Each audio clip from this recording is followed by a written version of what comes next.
In this video, you will be able to identify various three-dimensional shapes as well as label the parts of those three-dimensional shapes. Now, before we get into the different types of shapes, we first must understand what does it mean when we say three-dimensional shapes. Well, we start with a point, okay? A point would have 0 dimensions, okay? 0 dimensions. It's just infinitely small. There's no width, there's no length, it's just there. All right, so then from here, we can stretch out the point, and then we can create something like this. It's like a line segment. So this would be now one dimension where we have the dimension of length. All right, now you can imagine taking that segment and we stretch it up in this direction. So we stretch it up, and now we have 2 dimensions. So what we have now is length and we have width. That's 2 dimensions.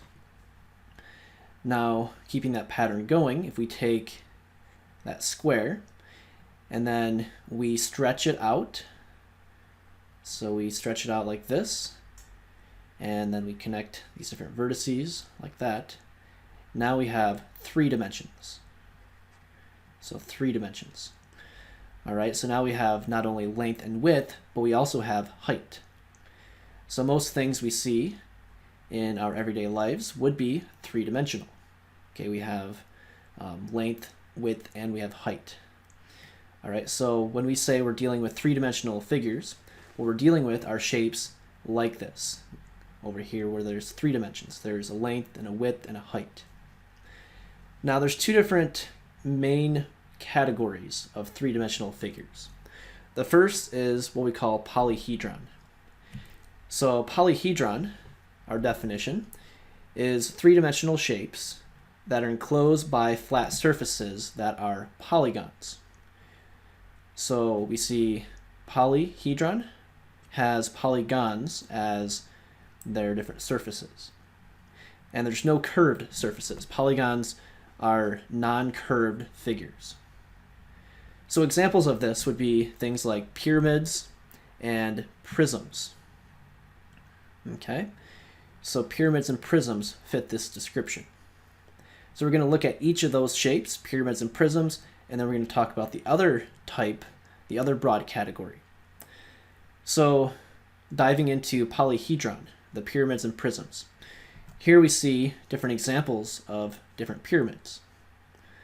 All right, so pyramids could have a different type of base where notice the bottom are different shapes. So here we have a quadrilateral, here we have a pentagon, here's a hexagon, here's an octagon. So each base could be different, but the different sides, notice, are all triangles. So pyramids would fit that description. So it has some sort of polygon for its base. It doesn't matter what the shape is, as long as it's a polygon for the bottom. And then all the faces will be triangles. And when we name the types of pyramids, we can name it after its base. So assuming that the base here is a square, for this first pyramid, this would be called a square pyramid, because the base is a square. All right, the next one, the base is a pentagon. So you make the word pentagon into an adjective. We call it a pentagonal pyramid. So it looks kind of weird, but it's got pentagon as the root word, and then put an AL at the end to make it an adjective. So pentagonal is how you pronounce that. The next one is has a hexagon for a base. So we can call this a hexagonal pyramid. So again, we have the word hexagon, and then put the AL at the end of the word. So that'd be a hexagonal pyramid. And then this next one has an octagon for the base. So we can call this an octagonal pyramid. So we take the word octagon and put an AL at the end to make it an adjective. So we can name the pyramid based off the base. And we could have a triangle even for the base. We call that a triangular pyramid. So it's named after the base. All right, now with pyramids, we have different parts of a pyramid. So we have the face, or faces, there's multiple. these would be the flat surfaces. So it could be the side, like this, could be the bottom. So any side or the bottom, the base, would all be faces, any flat surfaces. Okay, next we have what's called an edge, which is where those surfaces meet. So those different line segments would be edges. So here we see an edge. That's one of them. Here's another edge right here. Here's another edge back here. There's another edge back here. And then the base each has an edge as well. So there's a base edge there, here, here, and here. All those line segments are called edges. And then we have what's called the vertex. The vertex would be the point where the three edges meet. So there are actually multiple vertices where the edges meet together. So like here's a vertex, here's a vertex, here's a vertex, here's a vertex, and here's another vertex. All right, so each of these would be a vertex because it's where three different edges meet. So again, polyhedron is the main, one of the main categories of three-dimensional shapes. And we had pyramids was the first type of polyhedron, and the second type we said was prisms. So prisms are, you see here different pictures of them, and our definition is going to be a shape that has two congruent polygons for its bases. So it's got two different polygons for bases. And the bases will always be parallel, and all the faces, all the other faces will be parallelograms. So notice how each of these shapes fit that description. So right here, this first one, we have two polygons for its base.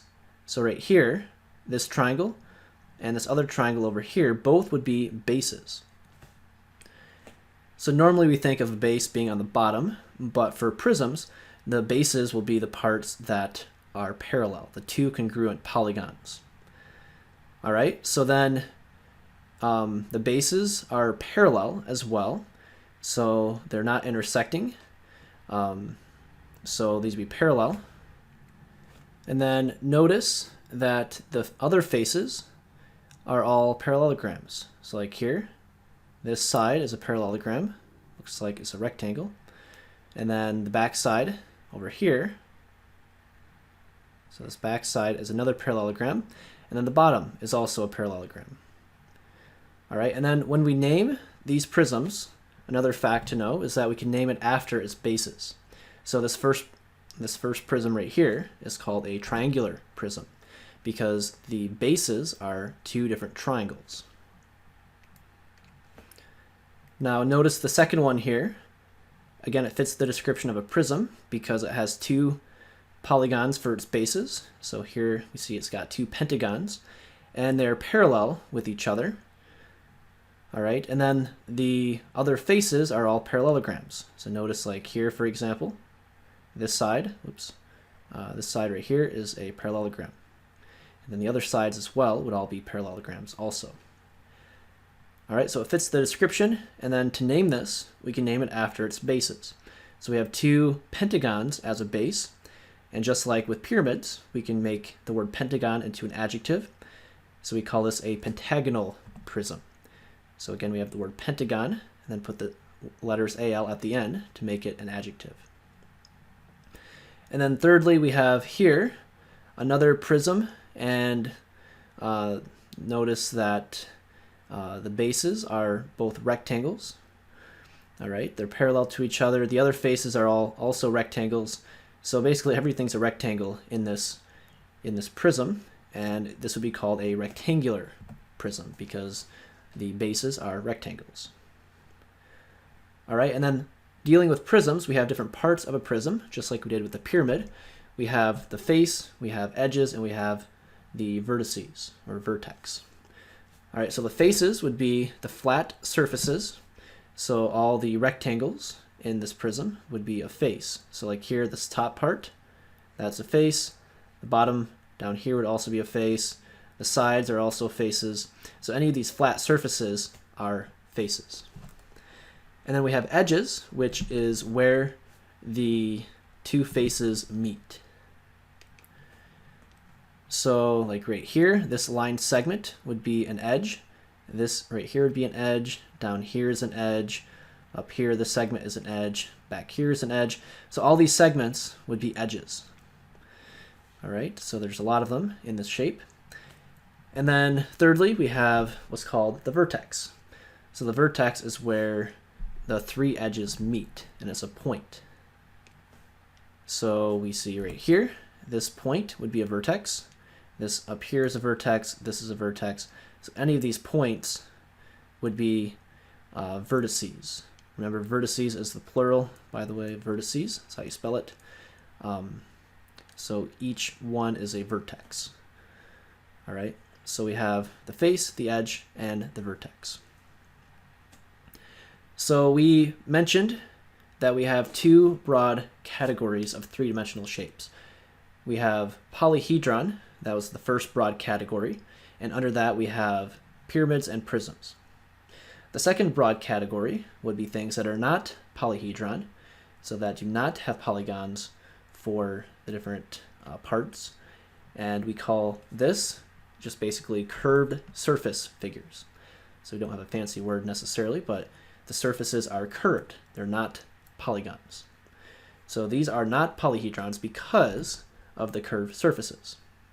So again, polyhedron need polygons for the faces, and the curved surface figures needs curved surfaces. It cannot have, it does not have all polygons. So three examples of this, of curved surface figures that are three-dimensional, is we have a sphere, so like a ball or something like that.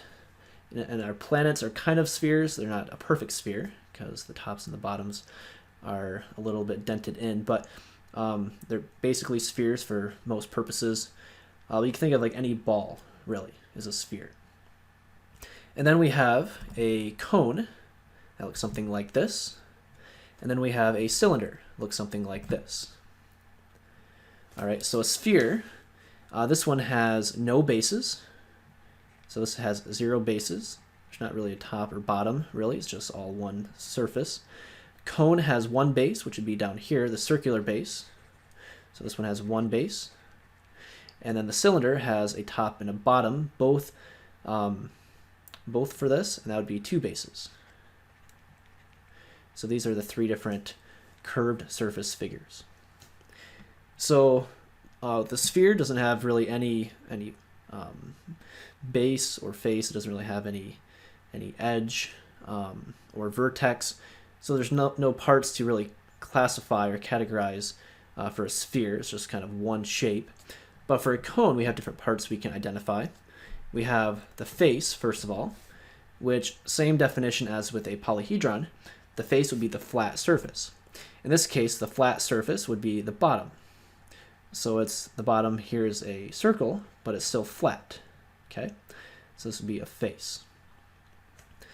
And then we have the edge, which there is no edges. All right, because an edge are where 2 faces meet, and here we only have one part, one face. So this would have no edges.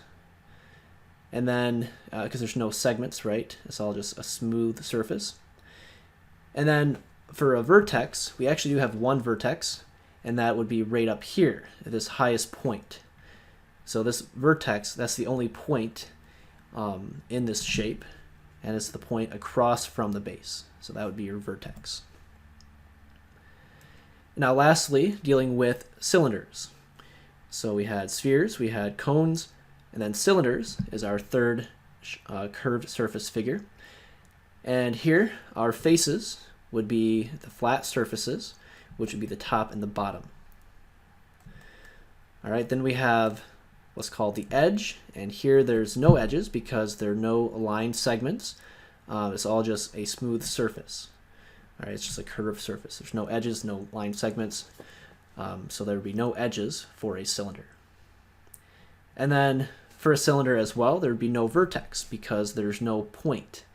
There's not any place where there's a point. It's all just smooth, it's all curved. There's no point that everything comes up to. So this one would just have faces, the top and the bottom, but no edges and no vertex. So be familiar with these different shapes because we will be working with them in more detail in future lessons. So make sure you can identify the two broad categories, the polyhedron and the curved surface figures. Under polyhedron, we had the pyramids and prisms, and under the curved surface figures, we had the sphere, the cone, and the cylinder.